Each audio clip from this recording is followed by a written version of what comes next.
হাজিরিন, আমাদের মালিক মহান রব্বুল আলামিন আমাদেরকে অসংখ্য অগণিত এমন এমন নিয়ামত আমাদেরকে দান করেছেন, যে সকল নিয়ামত আমরা কামনা করি নাই, বাসনা ছিল না, আল্লাহর কাছে দরখাস্ত করি নাই, আবেদন করি নাই।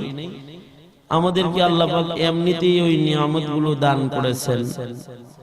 যে সকল নিয়ামত আমাদেরকে আল্লাহ পাক এমনি দিয়েছেন, ওই নিয়ামতগুলো যদি আমরা একের পর এক গণনা শুরু করি, তো আল্লাহ পাকের ওই নিয়ামতগুলো গয়না আমরা শেষ করতে পারবো না।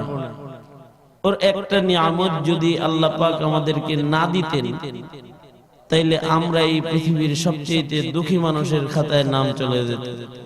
কিন্তু আল্লাহ পাক এরকম হাজার হাজার অসংখ্য অগণিত নিয়ামত আমাদেরকে দান করেছেন।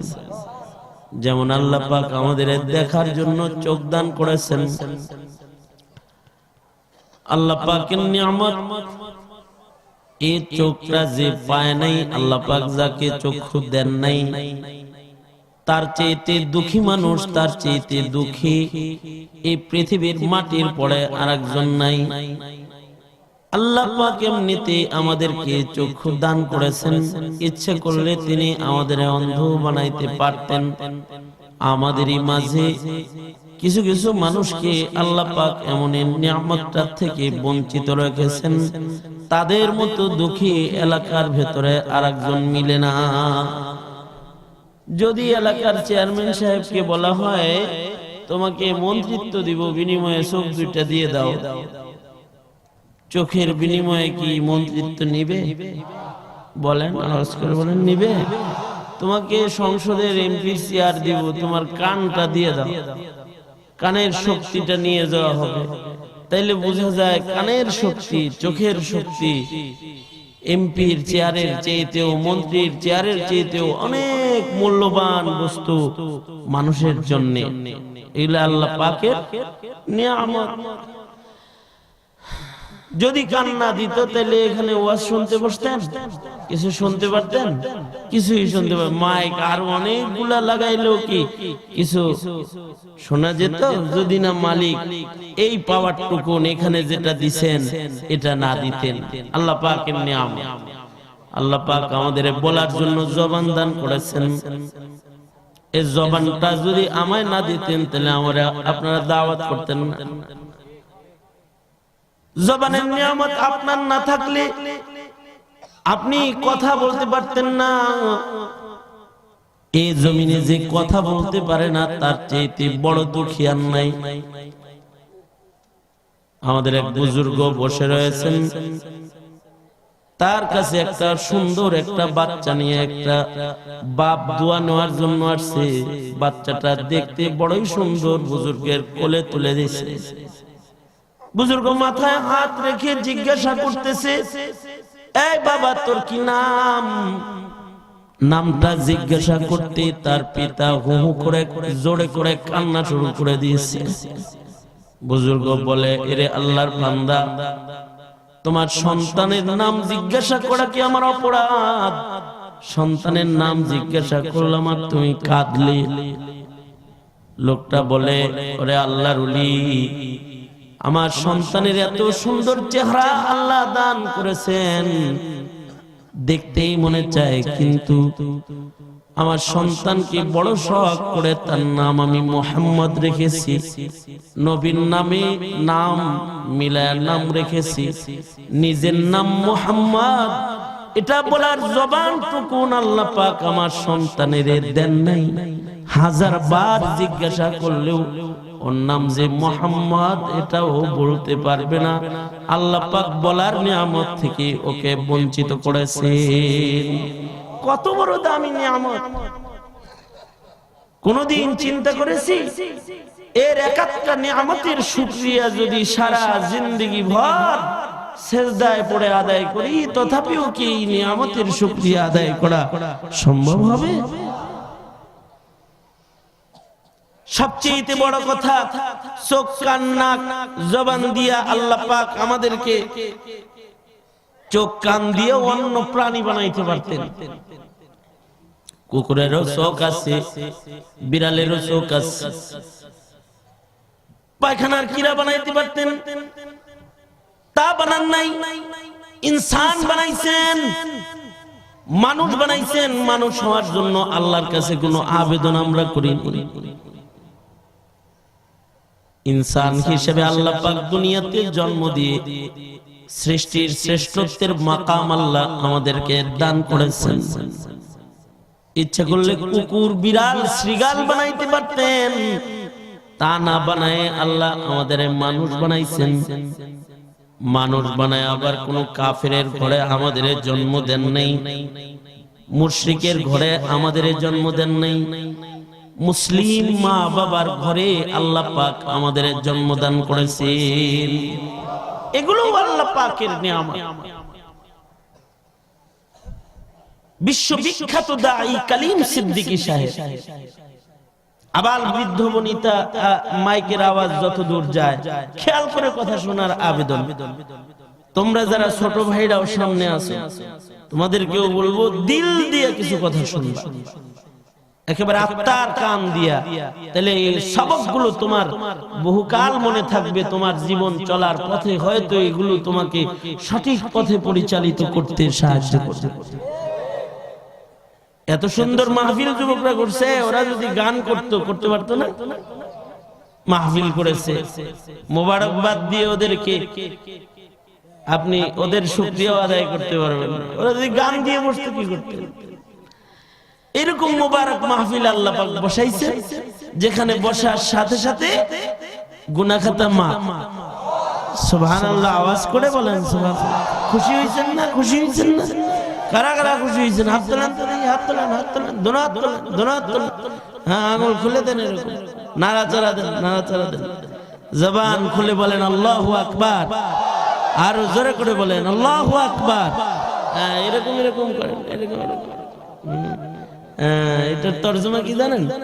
এটার অনুবাদ হলে এদিক সেদিক তাকাবো না, কথা বলবো না, আদবের খেলাফ কিছু করবো না। হাত না কারণ থাকবে।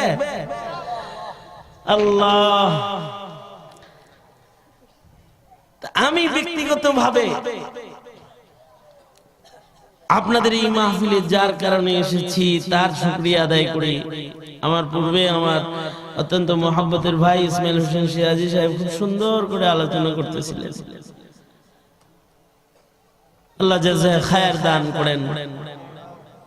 বহুত মাহফিল করে, প্রত্যেকটা আলোচককে আল্লাহ পাক সুস্থ রাখেন এবং এই সারাটা মৌসুম তাদেরকে দৌড়াইতে হবে।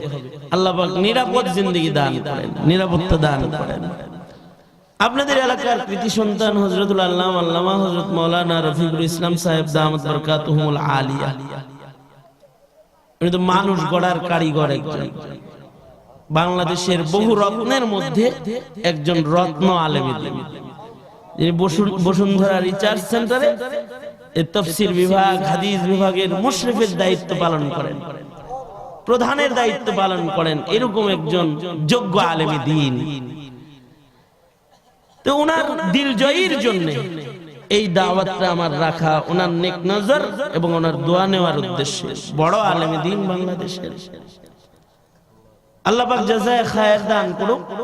তা উনি হাজির করে দিয়েছে, আপনাদের সামনে বসায় দিছে।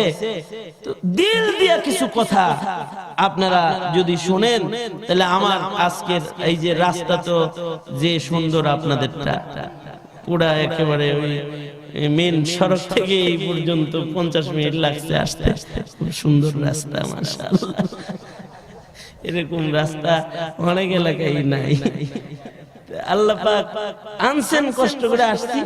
আপনাদের আন্তরিকতার ছোঁয়া যদি আলোচনার মজলিসে থাকে, তাহলে সব কষ্টগুলো আপনাদের আন্তরিকতার চাদরের নিচে ঢাকা পড়ে যাবে। আল্লাহ পাক আপনাদেরকে আমলের নিয়তে আমাকে বলার, আপনাদেরকে শ্রবণ করার তৌফিক দান করেন। আপনারা বলুন আমিন। মুহতারাম হাজিরিন, ইচ্ছা করলে আল্লাহ যদি কাফিরের ঘরে দিত, কি করতেন? বিশ্ববিখ্যাত দাঈ কালিম সিদ্দিকী সাহেব, ওনার হাতে হাত রেখে অসংখ্য গণিত কাফের মুসলমান, এমনকি বাবরি মসজিদ যিনি বাবরি মসজিদের উপরে প্রথম কুড়াল মেরেছে সেও কালিম সিদ্দিকী সাহেবের হাতে হাত রেখে কালেমা পড়ে মুসলমান হয়েছে। হাজার হাজার মসজিদ মাদ্রাসার প্রথম ইট কালিম সিদ্দিকী নিজের হাতে রেখেছে হিন্দুস্তানের মাটিতে। সিদ্দিকী বংশের মানুষ এই কালিম সিদ্দিকী সাহেব উনি আমাকে বললেন যে মৌলানা তোমরা তো হজের সফরে একসাথে প্রোগ্রাম, যে তোমরা তো মুসলমানের দেশে জন্মগ্রহণ করেছো, আমরা কাফেরের দেশে জন্মগ্রহণ করেছি। কাফেরের দেশে জন্মগ্রহণ করে কাফেরের ঘরে ঈমান আনলে কি কষ্ট এটা আমরা স্বচক্ষে দেখি। তোমরা মায়ের কোলে জন্মগ্রহণ করে কালেমা পাইছো। বহুত মানুষ আছে যারা কাফেরের ঘরে জন্ম নিছে, কাফেরের ঘরে জন্ম নিয়ে কালেমা পড়ছে। কালেমা পড়ার কারণে তার মা তার দুশমন হয়ে গেছে, তার বাপ তার দুশমন হয়ে গেছে, তার ভাই তার দুশমন হয়ে গেছে। উনি বলেন যে আমার কাছে একবার একটা কালা মানুষ এসে কালেমা পড়ে মুসলমান হইল। যে কালো মানুষটার চামড়া দেখা ও কালেমা পড়েছে আর ওর দেহের রং দেখে আমার বেলালের কথা স্মরণ হয়েছে। ও কালেমা পড়েছে, গায়ের রং যেহেতু কালো তাই আমি ওর নামটা বেলাল রাখলাম। কালিম সিদ্দিকী বলে নামটা যেমন বেলাল রেখেছি, বেলালের ইমানি পরীক্ষার মতো কিছু পরীক্ষা ওর উপরে এসে গেল। কালেমা পড়ার পরে ওর বাপ ওর ভাই ওর আপনজনরা ওকে ধরে নিয়ে গেল, গাছের সাথে ওরে লটকায়া ওর গায়ের চামড়া গোশত ধারালো ছুরির দ্বারা কাটতে লাগলো আর বলতে লাগলো কালেমা ছেড়ে দে। কিন্তু জবাব দিতে লাগলো গায়ের চামড়া আর গোশত কাটা নয় রে ভাই। বাবারে বলতে লাগলো আব্বা গায়ের চামড়া গোশত ধারালো ছুরির দ্বারা শুধু কাটা না, দেহ থেকে যদি টোটাল গোশত চামড়া খুইলাও ফেলায়া দাও, দিল থেকে আল্লাহ সরাইতে পারবে না তোমরা। আমি যে কালেমা পড়েছি আমি কালেমা ছাড়বো না। এই গায়ের রক্তাক্ত দেহে সে মালিকের নাম জপতে লাগলো, আল্লাহ আল্লাহ জিকির করতে লাগলো। ওর আপনজনেরা শেষ পর্যন্ত পেট্রোল হাজির করে বলল এই তোর গায়ে কিন্তু তেল ঢেলে তোকে জ্যান্ত পুড়ায় মেরে ফেলবো যদি কালেমা না ছাড়িস। যুবকটা কালা, এ গোলাম বেশি চামড়া কালা বেলাল, বেলালের নামে নাম রেখেছি যার, সে তখন চিৎকার করে বেলালের সুরে বলতে লাগলো আমাকে যদি তোমরা তেল ঢেলে আগুনের দ্বারায় জ্বালায়া ছাই বানায় দাও, দুনিয়ার আগুনে জ্বলা যদি জাহান্নামের আগুন থেকে আমি রেহাই পাওয়া যাই, তাহলে আমার কালেমার জীবনের এর চেয়ে বড় সফলতা আর কি হতে পারে? তোমরা আমাকে পুড়ায়া ছাই বানাইতে পারবা, কিন্তু আমি যে ঈমান গ্রহণ করেছি এই ঈমান থেকে এক চুল আমাকে তোমরা সরাইতে পারবা না। ঈমানের জন্য কত কুরবানি চিন্তা করে দেখেন। ওই রকম কাফেরের ঘরে যদি আল্লাহ আপনার জন্ম দিত আর আপনি কালেমা পড়লে যদি আপনার বাপ ভাই আপনাকে ধরে নিয়ে যেত, আল্লাহ পাক এমন কোন পরীক্ষায় আপনাকে আমাকে না ফেলে মুসলিম মা মুসলিম পিতার ঔরসে জন্মদান করেছে। আজিমুশ শান নিয়ামত আল্লাহ পাকের, যে দৌলতে ঈমান শ্রেষ্ঠতর নিয়ামত না চেয়ে আল্লাহ পাকের কাছ থেকে পাইছি। শুধুই মাত্র ঈমান পাইছি তা না, মুসলমান মা বাবার ঘরে জন্মাইছি তা না, মুসলমানের দেশে আল্লাহ জন্মদান করেছে। জন্মটা যদি বার্মায় হইতো, বার্মায় যারা ঈমানের উপরে জন্মগ্রহণ করেছে ওদের যন্ত্রণা স্বচক্ষে না দেখলে অনুভব করা যাবে না। রোহিঙ্গাদেরকে দেখতে যায় মাঝে মাঝে, ওদের বক্তব্য শুনলে বুঝবে যে মুসলিম মা মুসলিম পিতার ঘরে জন্মাইছে, কিন্তু মুসলিম দেশে জন্মগ্রহণ না করার কারণে বৌদ্ধদের হাতে ওদের কত নির্যাতন সইতে হয়েছে। গত বছর যখন ত্রাণ বিতরণ করতে রোহিঙ্গা শিবিরে গিয়েছি, একটা ছেলে এসে চিৎকার করে কান্দে আর কয়, ভাই আমাদেরকে ডেকে ডেকে বলে, ও বলে আমি দেখছি আমার চোখের সামনে আমার বাবাকে আগুনে জ্বালায় মারছে বৌদ্ধরা, আমার মাকে টুকরা টুকরা করে শহীদ করেছে। সবচেয়ে ভয়ঙ্কর যে দৃশ্যটা ভাই হয়ে আমি চোখে দেখেছি, সেটা হলো আমার সুন্দরী রূপসী বোনটার স্তন ওরা ধারালো ছুরির দ্বারা কেটে ফেলেছে, গণধর্ষণ করে চোখের সামনে আমার বোনকে ওরা শহীদ করেছে। কালেমা আর ঈমান রক্ষা করার জন্য সাগর পার হয়ে একা একা আমি তোমাদের বাংলাদেশে এসেছি। খোদার কসম, এই জমিনে আমার আর কেউ নাই, আমার আছে শুধু আল্লাহ। ওইরকম একটা জন্ম যদি তোমারে দিত আল্লাহ। গত বছরের পত্রিকায় এসেছে কাশ্মীরে মুসলিম মায়ের পেট চিরে উগ্র হিন্দুরা বাচ্চা বের করে ও মাকে জবাই করে শহীদ করেছে মুসলমান। এই জন্য কিন্তু তোমারে আমারে আল্লাহ পাক এমন একটা দেশে জন্মদান করেছে যে দেশে বিশ্ব ইস্তেমার দেশ, যে দেশের লক্ষ লক্ষ মসজিদ থেকে একসাথে আজানের ধ্বনি উচ্চারিত হয়, যে দেশে লক্ষ লক্ষ মাদ্রাসায় কোটি কোটি হাফেজে কোরআনরা শেষ রাত্রে উঠে কোরআন মাজিদের তিলাওয়াত করে, এমন একটা দেশে তুমি আমি জন্মায়েছি, যে দেশে ঈমানের উপরে চলা আল্লাহ পাক সালামতির জিন্দেগি ঈমানদারদের দান করেছেন। শুধু ঈমানদার নাই, আমন দান করেছেন। আমাদেরকে নিরাপত্তার নিয়ামত দান করেছেন স্বয়ং আল্লাহ।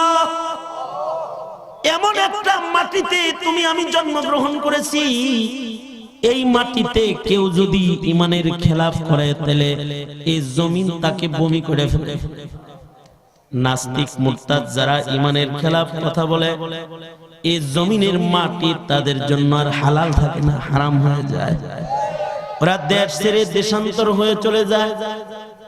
নাস্তিক যেগুলো ব্লগার যারা বড় বড় কথা বলেছে, এগুলো সব দেশ ছেড়ে চলে গেছে, এগুলো সব চলে গেছে, দেশের বাইরে চলে গেছে।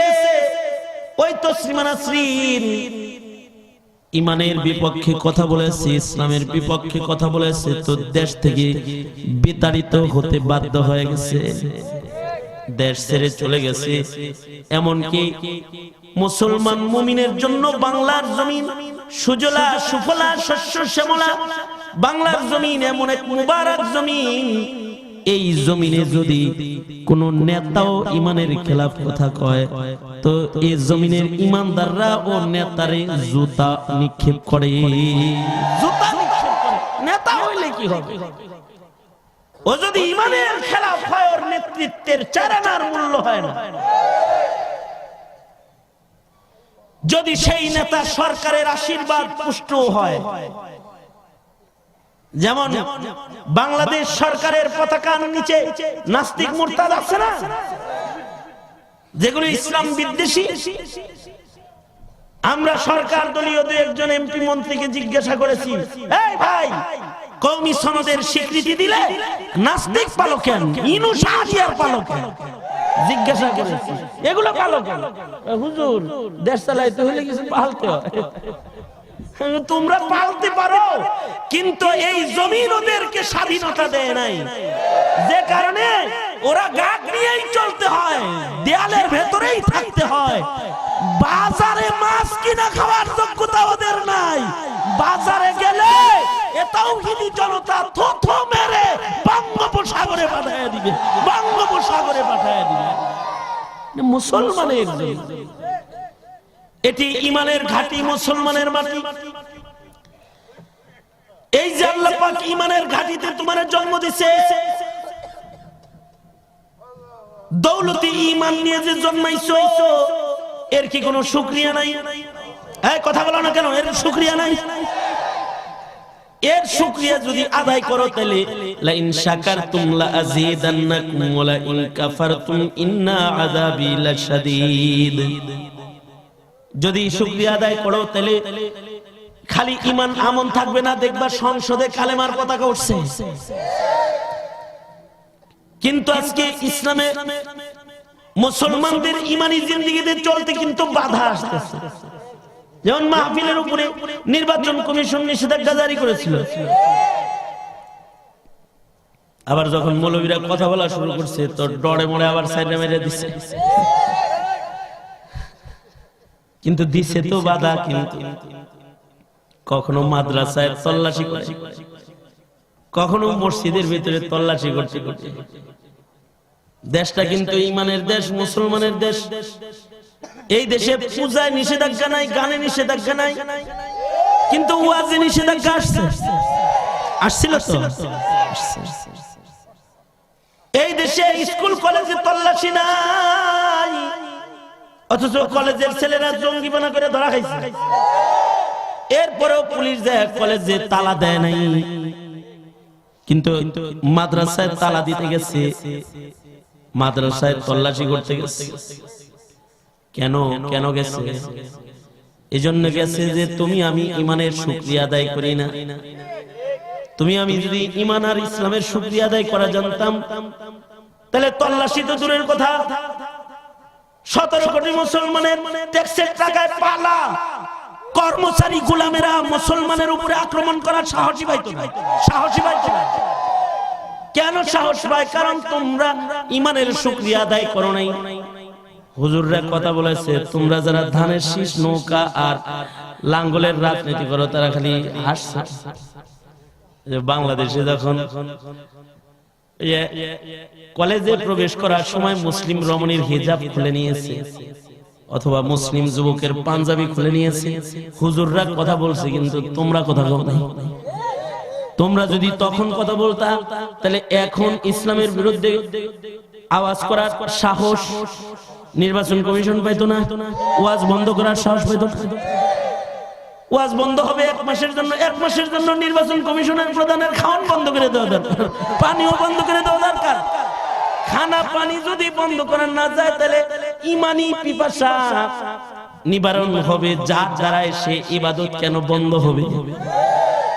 এই যে আমাদের উপরে আমাদের স্বাধীনতার সার্বভৌমত্বের উপরে যে আঘাত, এটি একমাত্র কারণ আমরা ঈমানের শুকরিয়া আদায় করা বাদ দিয়ে দিয়েছি। আমরা আমনের শুকরিয়া আদায় করা বাদ দিয়েছি, ঈমানের সঠিক মূল্যায়ন আমরা করতে পারি নাই, বিদায় আল্লাহর নিয়ামত আস্তে আস্তে কমতেছে। নিয়ামত তো বাড়ার কথা, কমতেছে। এই স্বাধীনতার পর থেকে আজ অবধি পর্যন্ত কোনদিন ওয়াজ মাহফিল বন্ধ হয় নাই, নির্বাচন কেন্দ্র করে কোনদিন বন্ধ হয় নাই। কথা বলেন না কেন, আওয়াজ করে বলেন না কেন, ঠিক না? স্বাধীনতার পরে এই ওয়াজ মাহফিলের উপরে আঘাত। কেন আঘাত? তোমরা দায়ী, আমরা দায়ী, ঈমানদাররা দায়ী, ঈমানদাররা দায়ী। ঈমানের শুকরিয়া, ঈমানের নিয়ামতের কদর এগুলো আমরা করা ভুলে গেছি। তাই ঈমানের শুকরিয়া কেমনে আদায় করব?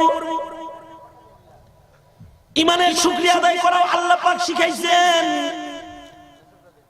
আমরা যদি আল্লাহ প্রদত্ত যে ঈমান, নিয়ামত, আমান, এই নিয়ামতগুলোর শুকরিয়া যদি আমরা আদায় করি তাহলে আল্লাহ পাক ওয়াদা করেছেন ঈমানের শুকর আদায় করলে ঈমানের দ্বারা আমাদের আল্লাহ পাক সফলতা দান করবে।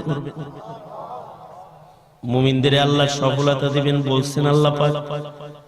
তবে আল্লাহ পাক বলেছেন, ও ঈমানদারেরা তোমরা 3 কাম করো। কয় কাম? কালেমাওয়ালা ঈমানদারেরা 3টা কাম করো। এই 3 কাম করে ওই ঈমানের শুকরিয়া আদায় করো। যদি তোমরা এই 3 কাম করে শুকরিয়া আদায় করতে পারো, ইয়া আইয়ুহাল্লাযীনা আমানুত্তাকুল্লাহ ওয়াবতাগু ইলাইহিল ওয়াসিলা ওয়াজাহিদু ফি সাবিলিহি লাআল্লাকুম তুফলিহুন। এই তিন কাম যদি তোমরা করবার পারো তো তোমাদের মনিব আল্লাহ ওয়াদা দিতেছেন তোমাদেরকে লাআল্লাকুম তুফলিহুন। লাআল্লা ফি কালামিল্লাহি লিতারাজ্জিহি ওয়াল ইয়াকিন, কালামুল মুলুকি মুলুকুল কালাম। যদি এই তিন কায়দায় ইমানের শুকর কোন মুমিন আদায় করে তো আল্লাহর পক্ষ থেকে নিশ্চয়তা তার দুনিয়া, তার কবর, তার হাসরের সফলতা দেওয়ার মালিক হয়ে যাবেন স্বয়ং আল্লাহ। আল্লাহ পাক ওই ইমানদারকে সফলতা দান করবেন। সুবহানাল্লাহ, আস্তে করে কও সুবহানাল্লাহ। কয় ভাবে ইমানের শুকরিয়া? তিন ভাবে। ইমানের এক নাম্বার শুকরিয়া হলো ইত্তাকুল্লাহ, আল্লাহকে ডরো। যারা আল্লাহকে ডরে তারা ইমানের শুকরিয়া আদায় করে, আর যারা আল্লাহকে ডরে না তারা ইমানের শুকর আদায়। আল্লাহকে ডরো কি ডরো না এটা বুঝে দেবো কেমনে? আল্লাহকে কে ডরে? আল্লাহকে ডরল সে যে গুনাহ করে না, আর যে গুনাহ করে সে আসলে আল্লাহরে ডরে না। ইমানদার হয়ে গুনাহ যে করে সে আল্লাহকে ভয় করে না। যার ভেতরে আল্লাহর ভয় আছে সে গুনাহ করতে পারে না। যে তার রবরে ডরে সে গুনাহ করতে পারে না। হাকিমুল উম্মত মুজাদ্দিদুল মিল্লাত আশরাফ আলী থানভী রাহমাতুল্লাহ আলাইহি বলেন, দুই প্রকারের গুনাহ যারা বর্জন করে তারা আল্লাহ ভীতু হিসেবে তাদের নাম আসমানের মুত্তাকির খাতায় আল্লাহ পাক উঠায়। কয় প্রকারের গুনাহ? এক প্রকারের গুনাহ হলো যে সকল কাজগুলো ইবাদত হিসেবে আল্লাহ পাক মুমিনকে করতে বলেছে, মুমিন আল্লাহর ভয়ে ওই কাজগুলা যেন না ছাড়ে। যেমন নামাজ পড়তে নির্দেশ করছে কে? আওয়ামী লীগ সরকার, বিএনপি, ঐক্যজোট। কে করেছে? জোরে আওয়াজ করে বলো যে জোরে জোরে জোরে জোরে জোরে। নামাজ পড়া নির্দেশ কার? রমজান মাসের রোজা রাখা নির্দেশ কার? হজ যাকাত ফরজ হলে আদায় করার নির্দেশ কার? এই যে এরকম ইবাদত গুলো যেগুলো আছে এগুলো আল্লাহর নির্দেশ। যে ইবাদত গুলো ছেড়ে দেওয়াটা গুনাহ, এই ইবাদত গুলো ছেড়ে দেওয়াটা গুনাহ। মুত্তাকি এই ইবাদত গুলো বর্জন করে গুনার কাম করতে আওয়াজ করে বলেন, আওয়াজ করে বলেন, পারে না। তাহলে যে ইমানদার নামাজ পড়ে না ওই ইমানদার কিনা মুত্তাকি না। যে ইমানদার রমজান মাসে রোজা রাখে না ওই ইমানদারটা ইমানদার হলেও সে মুত্তাকি না। যে ইমানদার হজ ফরজ করে খালি দানাই বানাই করে হজ করে না। কিরে ভাই তোমার না 10 বছর আগে হজ ফরজ হয়েছে জানা? ছেলে বিয়ে দেই নেই, মেয়ে বিয়ে দেই নেই, পেটে ব্যথা, পায়ে ব্যথা, মাথা ঘুরে, কেন বিভিন্ন ধানাই পানাই করে ফরজ হওয়ার পরও আদায় করে না, সে আসলে কিনা মুত্তাকি না। যাকাত ফরজ হওয়ার পরও আদায় করে না, মুত্তাকি না। দাবিতে ইমানদার কিন্তু আসলে মুত্তাকি না। কেউ যদি গুনাহ করে মনে রাখতে হবে, কেউ যদি তাকওয়া শূন্য হয় তখন সে ঈমান শূন্য হয়। হাদিসে পাকে আছে সামান্য সময়ের জন্য কেউ যদি তাকওয়া শূন্য হয় তখন সে ঈমান শূন্য হয়। কারণ ঈমানের হালতে কোনো বান্দা গুনাহ করে না। আর মানে আল্লাহ প্রদত্ত যে ঈমানটা জন্মসূত্রে পাইছি ওই ঈমান সাথে লইয়া যখন গুনাহ করে কেউ, তখন গুনাহ করার সময় তার ঈমানটা রাগ করে দূরে চলে যায়, ওর লগে থাকে না। নাফরমান তুই গুনাহ লইয়া আসিস, তাই লইয়া থাক, আমি থাকলাম না। সাহাবীরা কয়, ওগো আল্লাহর নবী, ঈমান যখন বান্দার থেকে বের হয়ে যায় তখন ঈমানটা কই যায়? আল্লাহর রাসূল বলেন, বান্দা যখন জিনা করে ঈমানের হালতে জিনা করে না। লা ইয়াজনি জানি হিনা ইয়াজনি ওয়া হুয়া মুমিন। জিনাকার ঈমানের হালতে জিনা করে না, চোর ঈমানের হালতে চুরি করে না। অর্থাৎ গীবতকারী ঈমানের হালতে গীবত করে না, সুদখোর ঈমানের হালতে সুদ খায় না, ঘুষখোর ঈমানের হালতে ঘুষ খায় না। তার মানে যখন বান্দায় কবিরা গুনাহগুলো করে তখন তার ঈমান তার সাথে থাকে না। সাহাবীরা বলে, ওগো আল্লাহর নবী, ঈমান তখন কই যায়? নবী বলে, ঈমান তার ভেতর থেকে বাইর হয়ে মেঘমালার মতন তার মাথার উপরে ঘুরতে থাকে। যতক্ষণ কবিরা গুনাহ চলে ততক্ষণ ঈমান তার সাথে থাকে না। হাকিকাতুল ঈমানি নূরুন ওয়া হাকিকাতুল মাসিয়াতি যুলমাতুন। আলো আর আধার দুইটা এক জায়গায় হয় না। ঈমান আর গুনাহ দুইটা এক জায়গায় হয়। তাইলে যে গুনাহ করলো সেই ঈমানের সাথে গাদ্দারি করলো। কথা বলেন আওয়াজ করে, জোরে বলেন। তাইলে যে নামাজ পড়লো না সেই ঈমানের সাথে বেঈমানি করলো। কথা কি বুঝে আসছে? কয় ওয়াক্ত নামাজ? মাঝে মাঝে মাঝে মাঝে ডেইলি ডেইলি কয় ওয়াক্ত? হ্যাঁ, কথা বলো যুবক, কথা বলো। তোমরা কথা কও না কেন? নামাজ কয় ওয়াক্ত পড়তে হবে? যে 5 ওয়াক্ত নামাজ না পড়বে সে ঈমানের সাথে মির্জাফরি করেছে। কথা বলো, কথা বলো, ঠিক না বেঠিক? তাহলে কি নামাজ বাদ দেওয়ার কাজ আছে? তাহলে আজ থেকে আর বাদ দিলাম না। কারা কারা হাত তোলো? এই হাত তোলো থেকে দেখতেছি কিন্তু আব্দুল্লাহ বিন আনিস না, যে চোখে দেখেন চোখ হলা সুজা সুজা সুজা ওয়াদা করো, ইয়া আল্লাহ আর নামাজ কাজা করব না, রমজানের রোজা ছাড়বো না, মিথ্যা কথা বলবো না, মা বাবার নাফরমানি করব না, জেনা ব্যভিচার করব না। আগে ডরেই সত্যি এটা কয় না, মনে মনে ভাবতেছে এই জিনিসটা কেমনে কই, আমি তো জেনা করি না, এটা কম কেন কও? জেনা ব্যভিচার করব না, হারাম খাইব না, জুলুম করব না। রাজনীতি করতে গিয়ে শয়তানের পক্ষ গ্রহণ করব না। মনে থাকবো তো? এটাও কবি রেখো না, মনে থাকবো তো? রাজনীতি করতে যায় শয়তানের পক্ষে গেলে কবিরা গুনাহ হবে না?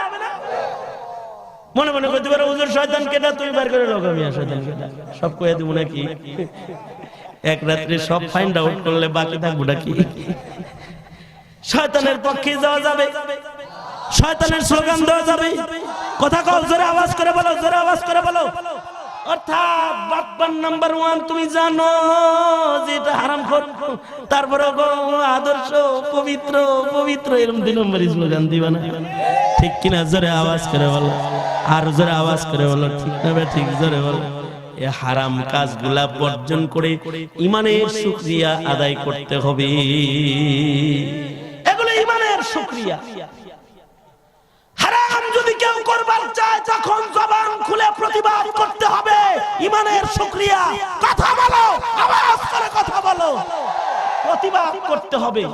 কেউ যদি ঈমানের খেলাফ কর্ম সম্পাদন করতে চায় তো মুসলমানের আওলাদ হিসেবে বুক টান করে দাঁড়িয়ে বলবে, স্বাধীন বাংলায়, স্বাধীন মাটিতে, স্বাধীন মায়ের গর্ভে জন্মগ্রহণ করে ঈমান বুকে নিয়ে আমি রাজপথে থাকতে ঈমানের খেলাফ আমার বাংলার মাটিতে বরদাস্ত করা হবে না। গাড় ধরে দিল্লি পাঠায়া দিব, বেয়াদব কোথাকার, দিল্লি পাঠায়া দিব। মুহতারাম হাজিরিন, মনে থাকবে এগুলো, সবক ইয়াদ করো, সবক। তাহলে আজকের থেকে গুনাহ ছেড়ে দিলা, নামাজ ধরলা তো, কারণ এটা ঈমানের শুকরিয়া, ঠিক না? মনে মনে ভাবতে পারো হুজুর 30 বছর বয়স হইছে, 35 বছর 40 বছরের ভিতরে নামাজ পড়ছি না, আজকে আপনার কাছে ওয়াদা করলাম, তাই কি হয়ে গেল? তোমার মনি তোমার মা বাবার চাইতে বেশি ভালোবাসে, তোমার মনি আল্লাহ উসিলায় উসিলায় তোমারে মাফ করবে। এই কারণে আল্লাহ পাক কিন্তু দ্বিতীয় নির্দেশ করেছে ঈমানদারদেরকে, ওয়াবতাগু ইলাইহিল ওয়াসিলা, রবের পেয়ারা হওয়ার জন্য উসিলা ধর, উসিলা ধর। জিন্দেগিতে বহু গুনাহ হইছে, তো নেক কাজ একটা উসিলা বানায় রবের দিকে দৌড় দে। তোর জীবনে বহুত গুনাহ করছো, আজকের তওবাটাকে উসিলা বানায় রবের দিকে একটু দৌড় দে। জিন্দেগির একটা তওবা হতে পারে তোমার পেছনের জিন্দেগির সব গুনাহ তওবার উসিলায় আল্লাহ মাফ করে দিবে, আর তুমি আল্লাহর কাছে চলে যাবে। আল্লাহ পাক মুমিনকে দ্বিতীয় নাম্বার নির্দেশ করতেছেন, ওয়াবতাগু ইলাইহিল ওয়াসিলা, রবের পেয়ারা হওয়ার জন্য উসিলা ধরো। মুফাসসিরিন বলেন নেক কাম করো, ছোট ছোট ছোট ছোট নেক কাজগুলা করো, যে কাজগুলা করলে পরে তোমার রবের নৈকট্য হাসিল হবে। যেমন মনে করো আজকের এই ওয়াজ মাহফিলে যদি এখন তুমি উঠা চলে যাও, ইউবি তোমার কথা শুনলাম না ইউবি, তুমি যদি চলে যাও তোমার কোনো গুনাহ হবে না, তোমার আমলনামার ভিতরে কোনো কবিরা গুনাহ লেখা হবে না। তুমি আইয়ুবের ওয়াজ কি লেগে হলো না, এর লেগে কোনো কবিরা গুনাহ তোমার লেখা হবে না। কিন্তু ওয়েট, অপেক্ষা করো, একটু অপেক্ষা করো, এখানে বসো, চোখের পানিগুলো চোখের কোণায় এনে মালিকের কাছে মুনাজাতে একটু তওবা করো, পেছনের জীবনের গুনার জন্য রবের কাছে একটু মাপ চাও। তোমার এই ছোট্ট আমলটা এত দামি হতে পারে যে আল্লাহ পাক এই তওবাটার উসিলায় তোমার জিন্দেগীর সব গুনাহ আল্লাহ পাক মাফ করে তোমার নামটা আল্লাহ আল্লাহর পেয়ারার দপ্তরে উঠায় দিবে। কারণ তুমি তো আব্দুল কাদের জিলানীরে এখন পাইতা না, জুনায়েদ বাগদাদী আর বাইজিদ বুস্তামিরে পাইবা না, আব্দুল্লাহ ইবনুল মুবারক আর সাহাবায়ে কেরামরে পাইবা না, আবু বকর ওমর পাইবা না, মুহাম্মদুর রাসূলুল্লাহ তোমার কাছে আর আসবে না। তো কার কাছে বসে তুমি তওবা করবা? একটু চক্ষুটা বন্ধ করে পেছনের গুনার দিকে একটু খেয়াল করো, তুমি তোমার জীবনে কি কি গুনাহ করেছিলে, সেই গুনাহগুলোর পরে আজকে যদি তওবা করো, এই ছোট্ট নেক মজলিসটাও তোমার জিন্দেগীর সব গুনাহ মাফ হওয়ার উসিলা হয়ে যাবে। কারণ তোমার মনে তোমার এত ভালোবাসে, গফফার নামের শান লয়া মাগফিরাতের দরজা খুইলা বইসা রইছে আর ডাকতেছে, আয় আয় বান্দা আমার কাছে আয়, আমার একটা ডাক দে, আমি তোর জিন্দেগীর গুনাহ মাফ করে দিই। বান্দার জীবনের ছোট ছোট তওবাগুলো এমন দামি যে তওবার কারণে বান্দার আমলনামার সব গুনাহগুলোকে আল্লাহ মুইছা দেয়। আত্তাইবু মিনাজ যামবি কামাল্লা যামবা লাহু, তওবাকারী ব্যক্তি তো এমন কেমন যেন তার কোনো গুনাহই নাই। আল্লাহ পাকের কাছে তওবাকারীর বড় দাম। তুমি 40 বছর ধরে নামাজ পড়ো না, আজকে এখন তওবা করো, তোমার অনেক দাম। 30 বছরের ভিতরে একটা সেজদা দেস নাই, আজকে মৌলভীর মজলিসে বসেছিস, আজকে চোখের পানি ফেলে তওবা করে, তার অনেক দাম। এটা উসিলা বানায়া আল্লাহ তোর জীবনের গুনাহ মাফ করে দিবে। এই তাফসীরে ওয়াকিয়া এসেছে, পয়গম্বর মুসা আলাইহিস সালামের এলাকায় বৃষ্টি বন্ধ হয়ে গেল, বৃষ্টি হয় না, দুর্ভিক্ষ শুরু হয়ে গেছে, ফসল বন্ধ হয়ে গেছে, গাছপালা তৃণলতা মরে যাইতেছে। পয়গম্বর মুসা সালাতুল ইস্তিসকার ডাক দিলেন, গোটা মিশরবাসীকে একত্রিত কইরা পয়গম্বর মুসা আলাইহিস সালাম সালাতুল ইস্তিসকার আহ্বান করলেন। পয়গম্বর নিজে ইস্তিসকার নামাজ পড়লেন। সালাতুল ইস্তিসকার নামাজটা এমন একটা পাওয়ারফুল নামাজ, এই নামাজ পড়া আল্লাহর কাছে কিছু চাইলে আসমানের মালিক মওলার নগদ দান করে থাকে। এটা পাওয়ারফুল নামাজ। পয়গম্বর নিজে ইমাম হয়ে সালাতুল ইস্তিসকা আদায় করলেন। নামাজের পরে 3 দিন লাগাতার সালাতুল ইস্তিসকা আদায় করলাম, আকাশ থেকে কোনো বৃষ্টি তুমি বর্ষণ করলে না। কি অপরাধ এমন আমরা করেছি যে আমাদের ইস্তিসকার তওবাগুলো তোমার কাছে কবুল হয় না? আল্লাহর পক্ষ থেকে আল্লাহ কালিমুল্লাহকে ডেকে বলে, মুসা রে, তোর ইস্তিসকার জামাতের ভেতরে এমন একটা দাগী নাফরমান আছে, যেই নাফরমানটা লাগাতার 40টা বছরের ভেতরে আমাকে খুশি করার মতো একটা আমল ও করে নাই, একটা নেক কাজ 40 বছরের ভেতরেও করে নাই। 40 বছর যাবত লাগাতার গুনাহ করেছে, অথচ মুমিন ওই নাফরমানটাই মজলিসে আছে, ওর কারণে বৃষ্টি হয় না। মুসা এই নাফরমানটাকে উঁচা জায়গায় দাঁড়ায় ডাক দে, তুই পাহাড়ের চূড়ায় দাঁড়ায় ডাক দে, আর ওই নাফরমানটাকে তওবার মজলিস থেকে বের হয়ে যেতে কর, মিশর ছাড়তে করে। ও বের হয়ে গেলে আমি এমনি বৃষ্টি দান করব। তুই আহ্বানটা করবি মুসা, তোর আহ্বানটা সকলের কানে পৌঁছে দেওয়ার জিম্মাদারি আমি আল্লাহ। পয়গম্বর মুসা সমবেত মানুষদেরকে সামনে করে উঁচু জায়গায় দাঁড়ায় গেলেন, দাঁড়ায় বললেন, এহে সমবেত মুমিনের কাফেলা, লাগাতার 3 দিন সালাতুল ইস্তিসকা আমরা আদায় করেছি, কিন্তু আমাদের মজলিসের ভিতরে এমন একজন নাফরমান আছো, যে নাফরমান 40টা বছর হয়ে গেছে, এর ভিতরে একটা সুকর্ম করো নাই, রব তোমার উপরে নারাজ। তুমি এখন এই ময়দান ছেড়ে, মাঠ ছেড়ে বের হয়ে চলে যাও। তুমি যদি বের না হও তাহলে বৃষ্টি হবে না, আর তুমি বেরিয়ে গেলেই বৃষ্টি হবে। মনে রাখবে, আমি মুসা বলছি, যদি তুমি বের না হও তাহলে কিন্তু জিবরাইলের মাধ্যমে শনাক্ত করে আমরা সকলে মিলে তোমাকে ময়দান থেকে বের করে দিব। তুমি তোমার ইজ্জত নিয়ে বেরিয়ে চলে যাও। কিছু সময় পরেই দেখা গেল বাদল, বৃষ্টি গোটা মিশরকে ঘিরে ফেলেছে, ঝরঝর ঝরঝর রহমতের বৃষ্টি বর্ষণ হইতেছে। পয়গম্বর মুসা আলাইহিস সালাতু ওয়াস সালাম আল্লাহকে ডেকে বলে, আল্লাহ, একটু আগে তুমি বললে 40 বছর যাবত তোমাকে একটা ডাক দেয় না, একটা নেক কাম করে না, অত বড় নাফরমান এই মাঠে আছে, ওর কারণে তুমি বৃষ্টি দিতেছ না। ও পেরিয়ে গেলে বৃষ্টি হবে। আমাকে আহ্বান করতে বললি, উঁচা জায়গায় দাঁড়ায় আমি আহ্বান করলাম, কিন্তু কোনো মানুষ এখনো পর্যন্ত বেরোয় যায় নাই, কাউকে বেরোয় যাইতে দেখি নাই। তুমি যে রহমতের বারিশ ছেড়ে দিলা, আল্লাহ, ওই লোকটা কি বেরোয় গেছে নি? আমরা তো দেখি নাই। পয়গম্বর আল্লাহ কি বলে, আল্লাহ, তাহলে কি ওই লোকটা আছে, তারপরেও বৃষ্টি দিলে?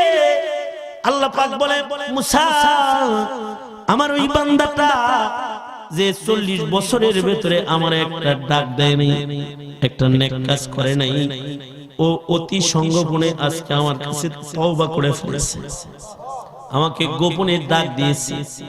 ডাক দিয়ে আমাকে বলেছে, আল্লাহ, তুমি যদি এই ভরা মজলিস থেকে আমাকে বাইর করে দাও, এর চেয়ে তুমি মাটির নিচে চলে যাও, আমার ভালো। আল্লাহ, আমি কেমনে বাইচে থাকবো? আল্লাহ, তুমি না গফফার, আল্লাহ, তুমি আমার জিন্দেগীর সব গুনাহগুলো মাফ করে দাও, আমি তোমার কাছে ক্ষমা চাইতেছি, তুমি আমাকে ক্ষমা করে দাও। বান্দা আমার কাছে মাপ চাইছে, মুসা, আমি আমার বান্দাটাকে মাফ করে দিছি, তাই বৃষ্টি দিয়ে দিছি, ওর জিন্দেগীর 40 বছরের গুনাহ আমি ক্ষমা করে দিয়েছি। আজকে বৃষ্টি প্রদান করলাম ওর তওবার কারণে, ও আমার কাছে মাফ চাইছে, ও পাক হয়ে গেছে, তাই ওরে আমি মাফ করে দিয়ে বৃষ্টি দিলাম। মুসা বলে, আল্লাহ,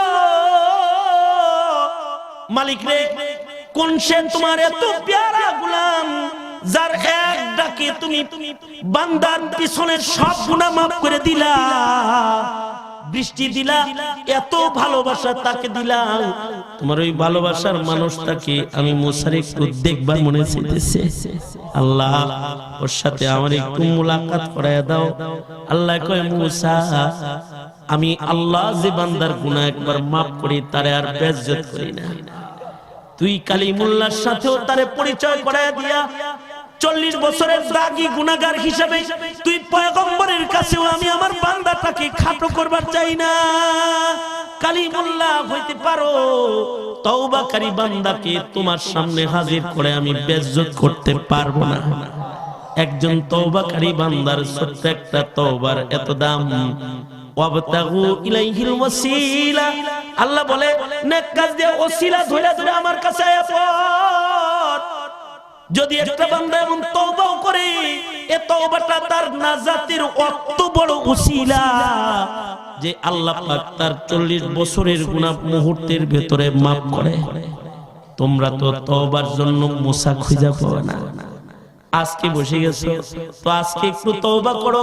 আল্লাহ, উলামাদের মজলিসে বসছি, আমার পিছনের ওই ওই ওই ওই গুনাহগুলো যা তুমি জানো আর কেউ জানে না মুনিব, ও গুনাহগুলোকে তুমি আমলনামায় রেখো না মওলা। হে আল্লাহ, আমি তওবা করতেছি, আমার ওই গুনাহগুলোকে তুমি মাফ করে দাও। তাহলে তওবা কিন্তু রবের নৈকট্য অর্জনের উসিলা। আল্লাহ পাক তোমার ছোট্ট তওবার বদলে তোমার জিন্দেগীর সব গুনাহগুলো মাফ করে দিবে, সব মাফ করে দিবে। মানব জীবনের ছোট ছোট আমলকে উসিলা বানাও। মাঝে মধ্যে একটু বসে বসে জিকির করো। তুমি যদি তাসবিহাতে 12 তাসবির জিকির সারা জিন্দেগিতে একবার আমলনামায় কোনো কবিরা গুনাহ লেখা হবে না। সুফি সাধকরা 12 তাসবির জিকির করে শেষ রাতে উঠা। তুমি যদি সারা জিন্দেগিতে তাহাজ্জুদের নামাজ নাই পড়ো, তোমার আমলনামায় কোনো কবিরা গুনাহ লেখা হবে না। তুমি যদি প্রতিদিন রাতে দিনে কোরআন মাজিদ তেলাওয়াত করে খতম না করো, কবিরা গুনাহ তোমার হবে না। কিন্তু তুমি যদি একটু কোরআন প্রেমিক হও তো তুমি আল্লাহর পেয়ারা হয়ে যাবে। তুমি যদি রাতের গভীরে উঠা আল্লাহ আল্লাহ নামের জিকির করতে থাকো, রাতের গভীরে উঠে ফেসবুক চালালে ঘুম ভাঙলো, আবার একটু লাইক কমেন্ট দেখলে রাতের গভীরে ঘুম ভেঙেছে, অনলাইনে প্রবেশ করে নগদ সংবাদ কি ওটা তালাশ করলে, রাতের গভীরে ঘুম ভাঙলে তুমি তোমার জীবনে কত গুনার ভেতরে অনুপ্রবেশ ঘটাইলে। তুমি কি তোমার জিন্দেগিতে কোনোদিন রাতের গভীরে ঘুম ভাঙলে জায়নামাজ বিছায়া ওযু কইরা 2 রাকাত নামাজ পড়া রবের কদমে সিজদা দিয়ে বলতে পারো না, মালিক আমার ঘুম ভাঙছে, সারা দুনিয়া ঘুমায় রইছে, আমি কিন্তু জেগে গেছি, আল্লাহ আমি তোমার কদমে মাথা ঠেকাইছি, আয় আল্লাহ তুমি আমার জিন্দেগীর গুনাহগুলো মাফ করে দাও। তোমার ছোট্ট একটা আমল হবে তোমার নাজাতের উসিলা। বসে বসে একটু দরুদ পড়লা, তোমার নাজাতের উসিলা। ময়দানে মাহশারে ছোট্ট ছোট্ট আমলের খাতিরে আল্লাহ পাক বান্দার জীবনের সব গুনাহ মাফ করে বান্দাকে জান্নাত দিবে ছোট ছোট আমলের খাতিরে। প্রত্যেক দিন 10 মিনিট যদি খবর পড়া যায়, 10 মিনিট যদি পত্রিকা পড়া যায়, ঘন্টা ব্যাপী যদি অনলাইনের খবর চেক করা যায়, প্রতিদিন যদি বন্ধুদের সাথে আধা ঘন্টা আড্ডা দেওয়া যায়, বিকালের সময়টা যদি প্রতিদিন মাঠে ময়দানে কাটানো যায়, তাহলে তুমি কি তোমার 24 ঘন্টার ভেতর থেকে 10টা মিনিট তুমি মুহাম্মদুর রাসূলুল্লাহর উম্মত হিসেবে নবীরে দিতে পারো না? তুমি কি একটু কিবলামুখী হয়ে বইসা তাসবিহটা হাতে লইয়া 100 বার দরুদ শরীফ পড়তে পারো না? সাল্লাল্লাহু আলাইহি ওয়াসাল্লাম, সাল্লাল্লাহু আলাইহি ওয়াসাল্লাম, আল্লাহুম্মা সাল্লি আলা মুহাম্মাদিন নবিয়্যিল উম্মি ওয়া আলা আলিহি ওয়া আসহাবিহি ওয়া সাল্লিম তাসলিমা। তুমি কি একটু পড়তে পারো না দুরুদ ইব্রাহিম? একবার যদি দুরুদ পড়ো তো তোমার 10টার রহমত তুমি পাবে। তোমার দুরুদটা নবীজির কাছে ফেরেশতারা বহন করে পৌঁছায় দিবে, নবীজির কানে পৌঁছে দিবে। এখন তুমি বৈশা দরুদ পড়লা, তোমার দরুদ পৌঁছে যাবে। তো প্রতিদিন 10 মিনিট একটু দরুদ শরীফের আমল করো। যদি তোমার জীবনের অনেক গুনার কাজের জন্য সময় ব্যয় হয়, তাহলে নবীর উম্মত হিসেবে নবীর জন্য 5টা মিনিট বের করবে না, ঠিক আছে 5 মিনিট দরুদের আমল করো ডেইলি। হাই মিয়া, সারা মাসে শুধুই মাত্র জিলাপির মিলাদ ছাড়া আর কোন দরুদ তোমার মুখ দিয়ে বাইর হয় না। তুই মুসলমান না বেটা? হিন্দি গান বাইর হয়, বাংলা গান বাইর হয়, দরুদ তোর জবান দিয়ে বাইর হয় না। খালি জিলাপি পাইলে আর মিষ্টি পাইলে কও ইয়া নবী সালাম আলাইকা, এরপরে আর দরুদের কোনো আমল নাই। মাঝে মাঝে বসে বসে একটু দরুদ পড়বা, ছোট্ট আমল তোমাকে নবীজির কাছাকাছি নিয়ে যাবে। আল্লাহু আকবার, যারা করে বলো আল্লাহু আকবার। হাদিসে পাকে আছে ময়দানে মাহশারে যখন বিচার হবে, আমাদের সবার যখন বিচার হবে,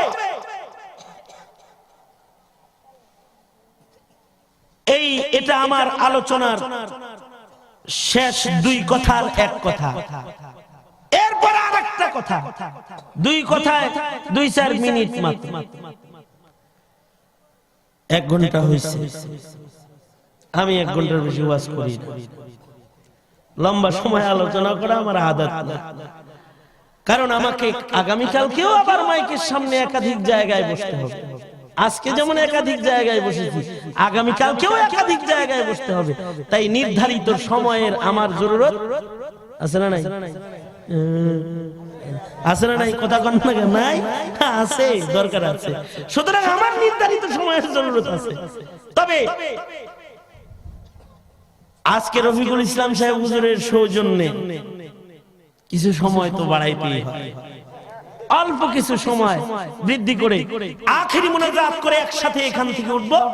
শেষ দুই কথার একটি কথা হলো, তুমি যদি আধা ঘন্টা ফেসবুক চালাইতে পারো, 5 মিনিট যদি দরুদ পড়ো, তোমার 5 মিনিটের দরুদ তোমার বিপদের দিনের উপকার দিবে।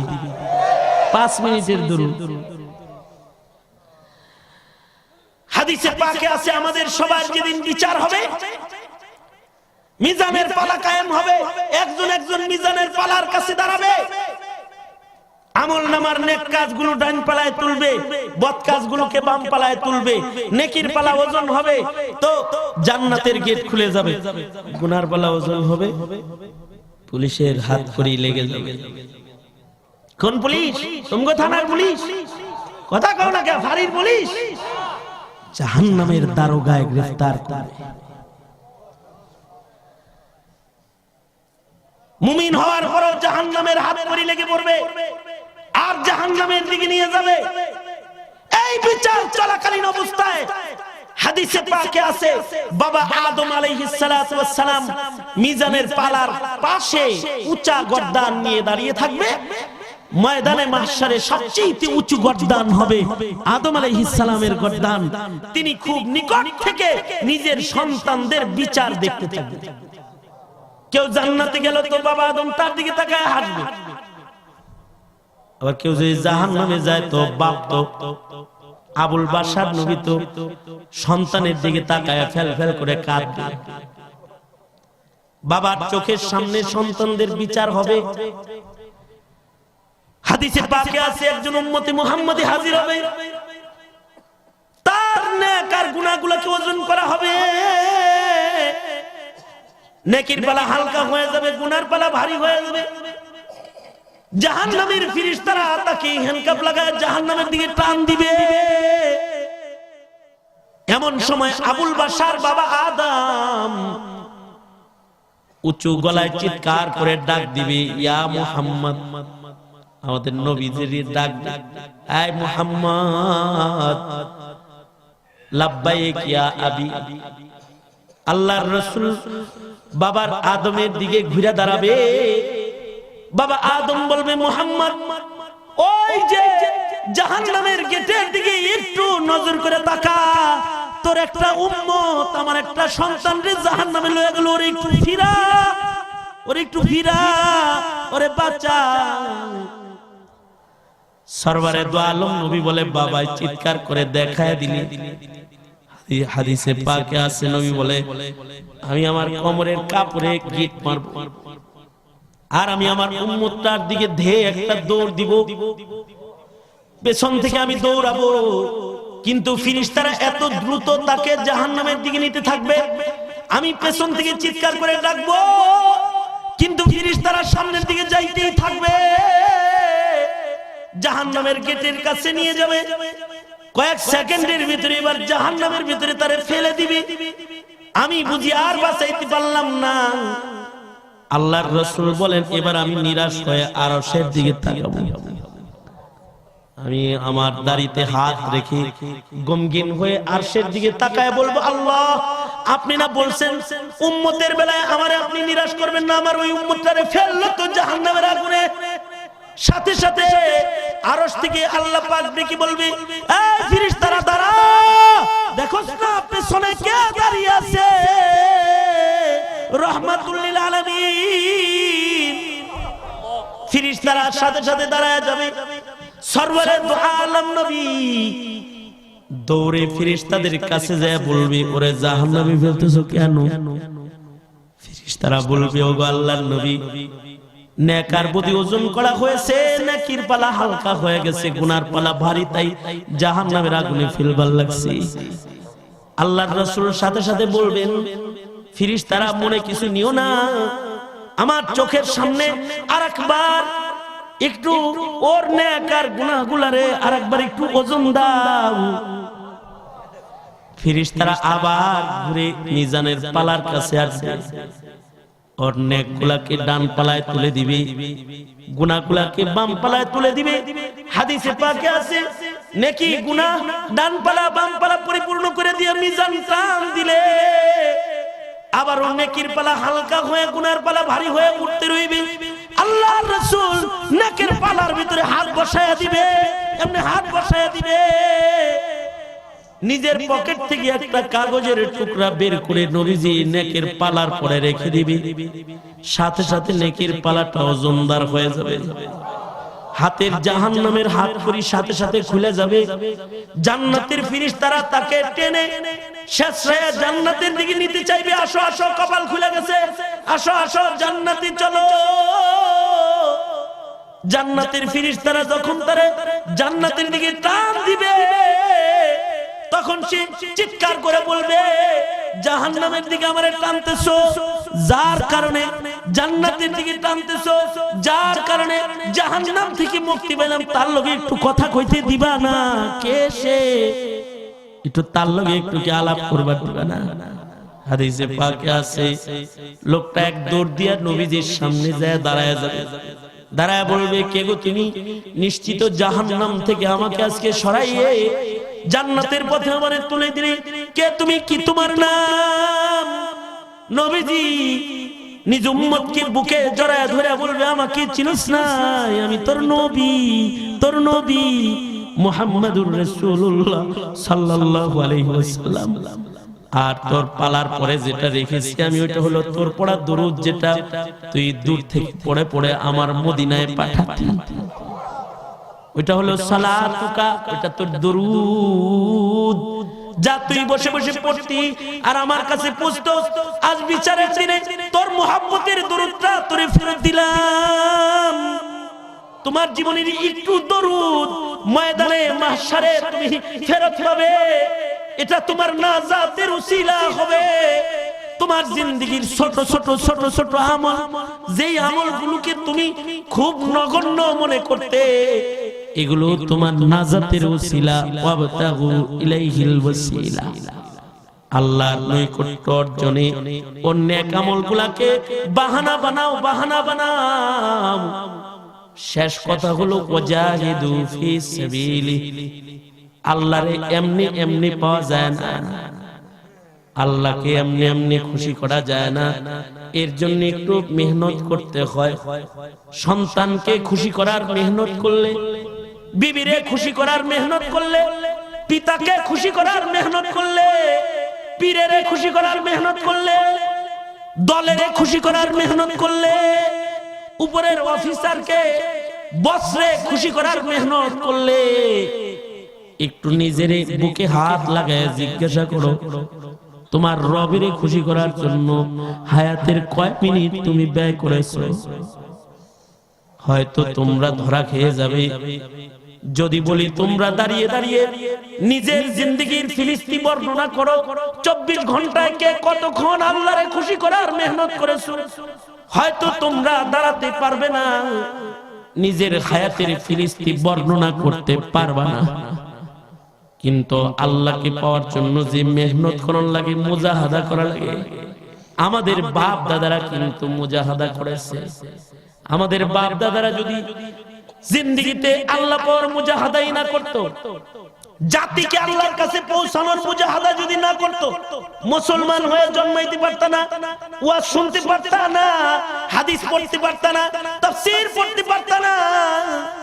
আমাদের পিতৃপুরুষ যারা, তাদের জিন্দেগিটাই ছিল মুজাহাদা, মেহনত, আল্লাহ পাওয়ার মেহনত, জীবনটাই ছিল আল্লাহ পাওয়ার মেহনত। খুব দূরে যাব না, সেই সাহাবায়ে কেরামের আমলে যাব না। তুমি তোমার জিন্দেগির কত সময় অপচয় করো, কিন্তু আমাদের পূর্বপুরুষরা এমনও গেছে যাদের হৃদয়ের ভিতরে আল্লাহর প্রেমের আগুন দাও দাও করে জ্বলছে, কিন্তু নফল নামাজের টাইম টুকুন পায় নাই, একটু জিকির করার টাইম পায় নাই। তুমি তো ফেসবুক চালানোর টাইম পেয়েছো, ইউটিউব দেখার টাইম পেয়েছো, টিউটর দেখার টাইম পেয়েছো, তুমি তো অনলাইনে আড্ডা কলিং এ ভিডিও কলিং এর টাইম পেয়েছো। আমাদের কিছু কিছু বুজুর্গদের জিন্দেগি ছিল এমন মুজাহাদার জিন্দেগি, আল্লাহর পাওয়ার লাগা এই পরিমাণ মুজাহাদা তারা করছে যে তারা 5টা মিনিট একটু নিরিবিলি বসে একটু জিকির করবে, ওই সময়টাও তাদের জিন্দেগিতে ছিল না। যেমন খুব কাছাকাছি যুগেরই একজন মানুষ ছিলেন হাফেজ ইবনুল হাজার আসকালানী রাহমাতুল্লাহি আলাইহি। হাফেজে কোরআন তোমরা দেখেছো, মাদ্রাসার মাহফিলে গেলে হাফেজে কোরআন দেখো, যাদেরকে পাগড়ি পেঁচানো হয়।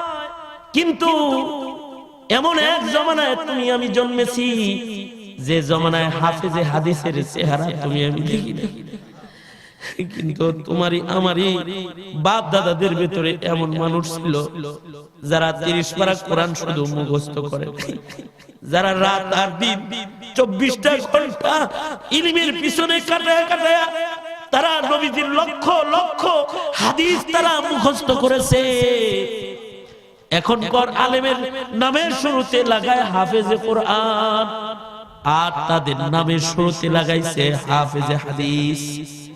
হাফেজে হাদিস ইবনে রজব হাম্বলি রাহমাতুল্লাহি আলাইহি, হাফেজে হাদিস ইবনুল হাজার আসকালানী রাহমাতুল্লাহি আলাইহি।